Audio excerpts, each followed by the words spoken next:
regularly scheduled meeting of Smiths Falls Police Service Board. I will call the meeting to order and read our land acknowledgement.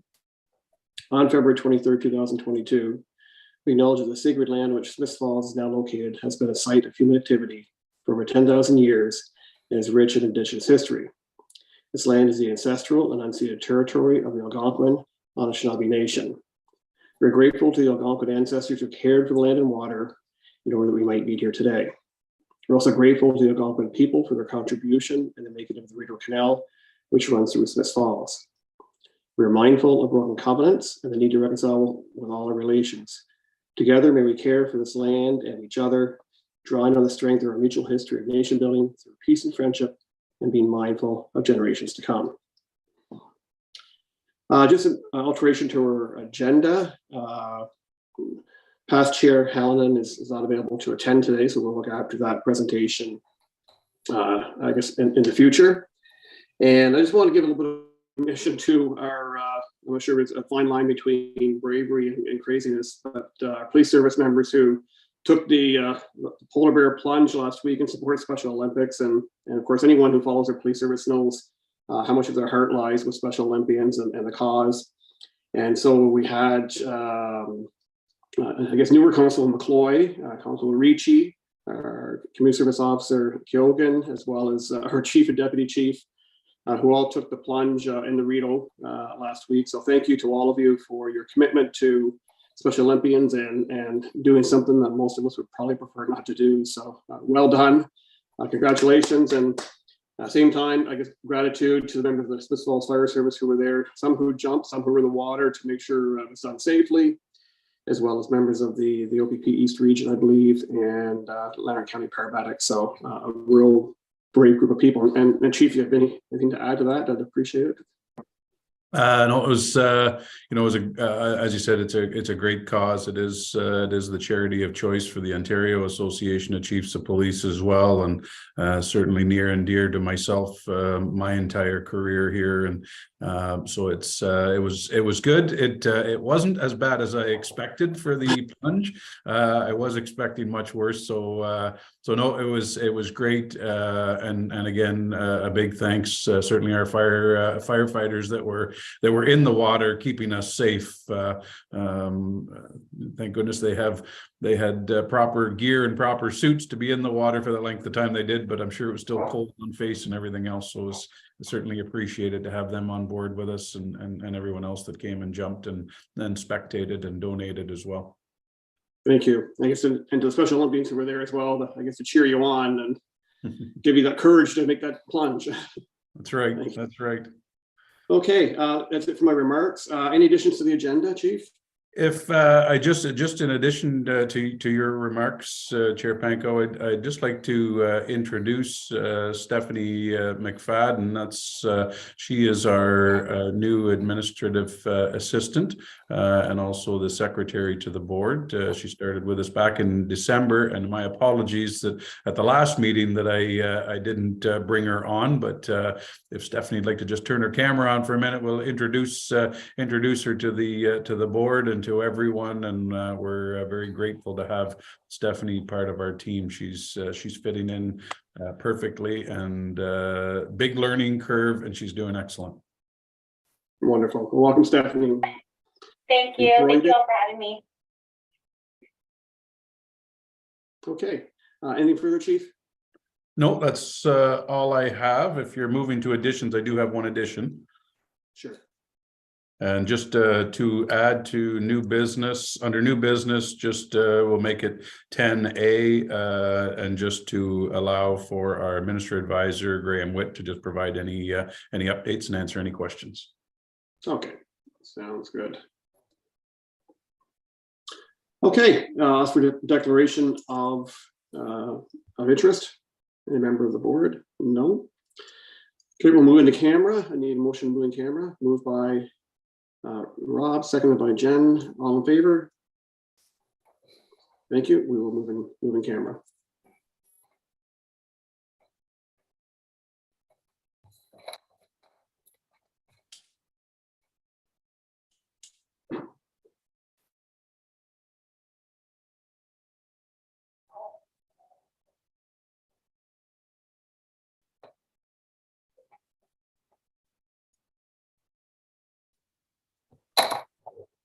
I did send a message to get us moved into camera, so just wait.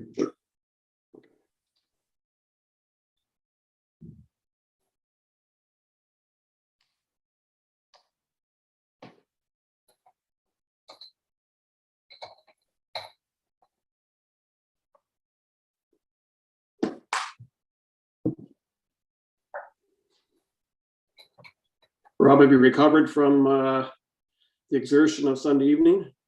Oh, I didn't go too hard, Sean. No. No.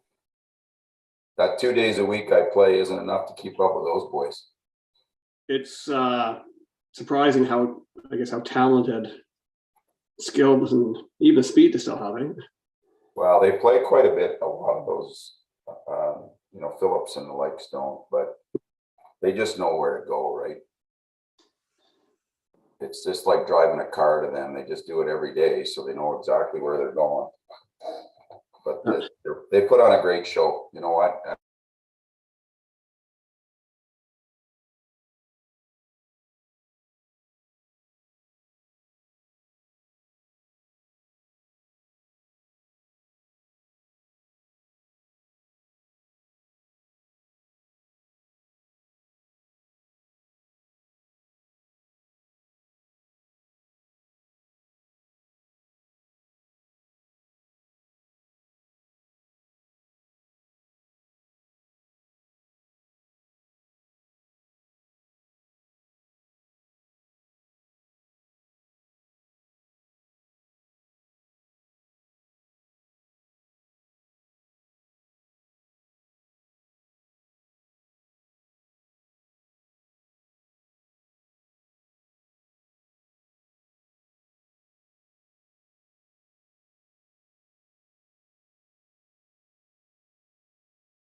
And we're back in session. Okay, thank you. So Smiths Falls Police Services Board moved to Canberra.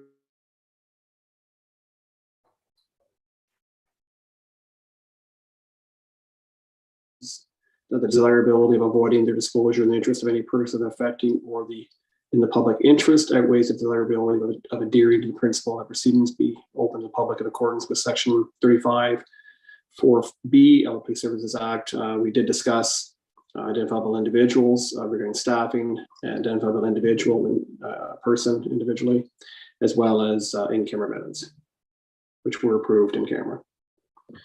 Correspondence. Chief, the 2023 Spring Conference Annual General Meeting, member sponsorship. Yes, now I apologize. I don't have the actual correspondence, but I believe it's the OA PSB's annual conference invitation, and I don't know if there's a call for sponsorship as well. Yeah, I think there was, but I think again, it'd be a small service. It's probably not something we would be engaged in, but I guess for the actual conference, I don't know if other members of the PSB have attended this much in the past, but I guess it's the communications out there to the board, and perhaps we can make it also consideration, decide before our next meeting if we would like to participate. Okay, business arising, consideration of the minutes for previous meeting. Motion to approve the minutes of the January 26th meeting. Moved by Jen, seconded by Chris. All in favor? Thank you. Business arising, 2022 budget monitor, Chief. Yes, unfortunately, right now I still don't have a final budget monitor for December. As you may be aware, there's been some staffing changes at the Treasury and at the town. So everybody's and of course with year end on top of that, it's a busy spot. So we do have a new treasurer in place that just started. Myra, I believe she was introduced at council as well, and so we welcome her and look forward to working with her. And thanks Steve Dickey for filling in between after Janet's retirement. But I don't have, I believe at the last meeting, I did provide a bit of an update that we were looking at a bit of a surplus from the 2022 budget. I'm still confident that that is going to be the case. I just don't have final numbers yet, but as soon as the year-end payables and receivables get tallied up, should have some concrete numbers hopefully by the next meeting, but it should show a surplus in our 22 budget for the end of the year. Super, thank you. On to item B, 2023 budget. And I'm happy to say that council approved the town's budget and had the third reading on Monday night. So we do have a 2023 budget moving forward. The budget stands at just over $5,259,000 for 2023, with some capital expenditures and our operational costs all being approved. So that's always nice to get that approved early enough on in the year and have our direction and to ensure that we can keep all our programs running and obviously our operational costs, our training needs and equipment needs and providing the good service that we do to keep our community safe. So that budget is going to be moving forward and starting early on through January and February. I don't have anything to report as far as any out of the ordinary expenses or costs that have come up as of yet. Thank you. And the overall policing budget increase is really in line with the town's increase. Town's 3.38%, so well below the rate of inflation overall. Yeah, we did manage to keep it as tight as we could. Obviously, given increases with the cost of inflation and just everything we do from fuel to purchases that we make to increases in insurance premiums and everything else that goes up. So I think the board I think we have a good budget moving forward. Thank you. Thank you. And on to item C, recruiting update, please. And so for recruiting update, I am happy to say that from the vacancy from our from retired Deputy Chief LaBelle, we have a new constable, Mike Hart, that will be starting with us on March the 6th. He comes to us with some experience from the Belleville Police Service. So he's able to hit the ground running. He'll do a little bit of orientation and some mentoring here to get adjusted to our policies, our procedures, and our way of policing here. But we're looking forward to getting him started and filling that vacancy. We have also received or gave an offer of employment, and it was accepted by a new officer, Travis Robideau, that will be starting with us April 11th, and he will be a new recruit. He'll be filling the position, the vacancy from Constable Dave Rakabochuk that resigned from us earlier this year. And so he'll be going to the police college in May for his recruit training, and so we hope to have him back then by August. So there will still be a little bit of time that hole won't be filled till he gets back and gets trained up, gets some mentoring and some coaching from our senior officers, and then he'll be on the road. And then we will continue on. We have still a recruiting process to hire another recruit. I say recruit or experienced officer, depending on how the applications and resumes come in.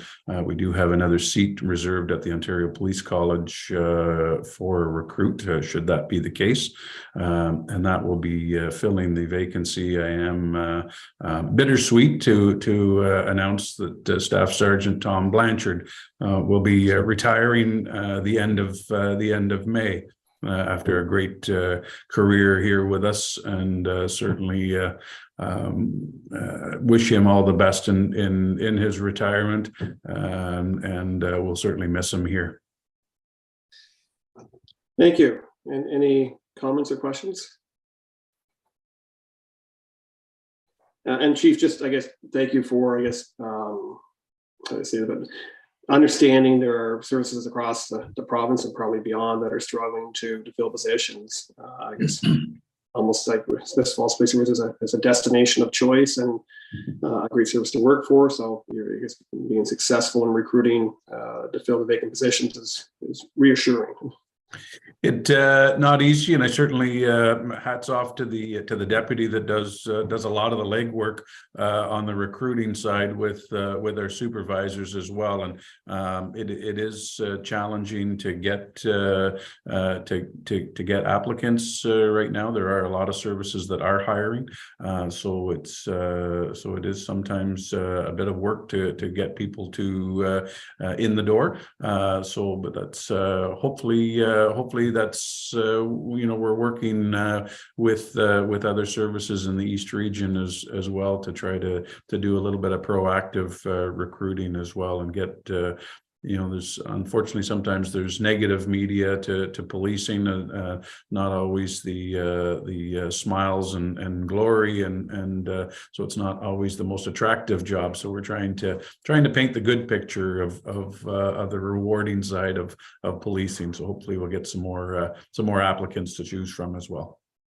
Great, thank you.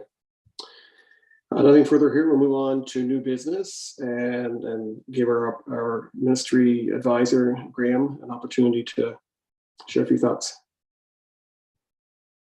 Good morning, folks. You'll notice I had to turn my camera off this morning. My connection on this end is unstable. So if you can't hear me, thank you very much. Thanks. Or if you can't see me, sorry for that. Thanks for your patience. I see some thumbs up. That's great. Thanks for the welcome this morning. The one piece I'd like to raise is just with respect to education and training for the board. As the board has a new chair in place and some new folks on the board. It's a new year, a new council update, or sorry, a new council mandate. great opportunity to sit down and have a training and orientation session with respect to the Police Services Act. What I'll say as well is that, you know, what those sessions touch on are many parts that you know, will help the board in the transition between the Police Services Act and the Community Safety and Policing Act, which, as you know, will come in sometime early in 2024. You know, that act has some more robust provisions for boards and responsibilities for boards. There will be you know, there will be some growing in some cases that that will occur with respect to the board's governance role and the board's policies and what have you. So, you know, I'm here to help the board through that transition, and I think it's a great opportunity now, you know, to start talking about what's in place and maybe what's to come with the Community Safety and Policing Act. There are some neat aspects of it as well, you know, related to detachment-based boards. You know, you folks will may understand that the OPP detachments that are around Smiths Falls have a number of police services boards to whom they report. You know, in the new under the new act, all boards will be detachment-based, and that will, you know, create some change and maybe some opportunity with respect to how you folks from a governance and oversight perspective are working with the boards around you and the detachments around you. So, you know, maybe one example of many about how things will change in the future. One of the pieces that I wanted to address as well, I know the chief's been very proactive about asking about grants and grant funding. I have a number of outstanding asks out around the ministry for updates regarding grant funding. Unfortunately, I don't have a substantive update now, but I'm hoping to have one for the OACP meeting that the chief is hosting next week, and I'm going to share that back directly with the board to give the board an update on the funding opportunities and some of the milestones associated with those opportunities. I can tell you, you're not the only board asking, so we'll make sure that everyone's got the information, and I will likely circulate that through the OAPSB Zone 2 folks as well, just so everyone's got the same information. I think that's it for this morning. I know this board, when we met in person, I made a habit of delivering a more comprehensive update, sort of reading parts of the zone report. I'm happy to share that information with you and or you know, deliver it to you know, to the board admin for you know, for your review.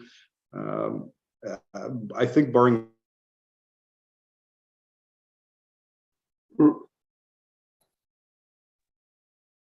We just lost you, Graham. that at this point, happy to answer questions, but yeah, thanks for letting a sound update about the grant opportunities. Yeah, thanks, Graham, and yeah, you did fade out there for a moment, but hopefully in the next month, maybe next month's meeting, we'll be back in person, and in the next couple months, based on your schedule, you can attend in person and offer more of an update. But any questions to Graham? Okay, thank you, Graham. Thank you. On to the manager's report. Good morning. So during the month of January, police responded to 611 calls for service. For uniform patrol, we had 15 reported collisions, 25 traffic complaints, 60 vehicles stopped, 34 charges as a result. Under the Highway Traffic Act, there was a total of 40 charges laid and 4 further charges laid regarding the Compulsory Automobile Insurance Act. We had 1 impaired operation of a motor vehicle, 2 with cannabis readily available in the vehicle, 2 with open alcohol. Our step target for January was winter's driving safety, which included excessive speeding, following too close, and obstructed view. As a result of the step target, we had 15 charges of speeding and 1 obstructed view charge was laid. And that has to do with people not clearing snow off their vehicles properly. Foot patrol, we did 31 hours. Community service hours were 9.5 hours. We had 12 hours in the schools. Some noteworthy calls for service. We had 16 intimate partner violence incidents, 8 bail violations, 5 assaults, 2 break-and-enters, and 32 mental health related calls with a 6% apprehension rate and approximately average time of an hour wait at the hospital. Our criminal investigative branch, our crime unit officer was assisting in the Bertram file, had a sexual assault investigation, which is still ongoing. He assisted Gananoque police with an outlaw motorcycle gang event. He was dealing with a large fraud investigation that's still ongoing. Assisted OPP CSCU with a CDSA search warrant on Highway 43. So it was a drug search warrant. And it was to do with both Smith Falls and OPP information. He's also dealing with a historical intimate partner violent domestic where charges were laid. Dealt with a female that was wanted on several theft related warrants and located her in a local business here. And he's continuing with the homicide file for court preparation. Our CISO officer is continuing to work with the OPP on our missing person file.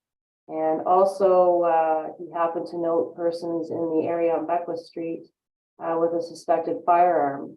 And several arrests were made, weapons and drug offenses were laid as well. So it was a good incident for him to come across, that's for sure. Community service officer, he was involved in a lot of traffic enforcement in our school zones. He conducted all the school visits, meeting the principal and staff. And as you know, Constable Keoghan is now our community service officer. So he got out there and introduced himself to many people, and he's hit the ground running. He's conducted some lockdown drills. He did situation table meetings, met with MCERT, met with youth at risk meeting.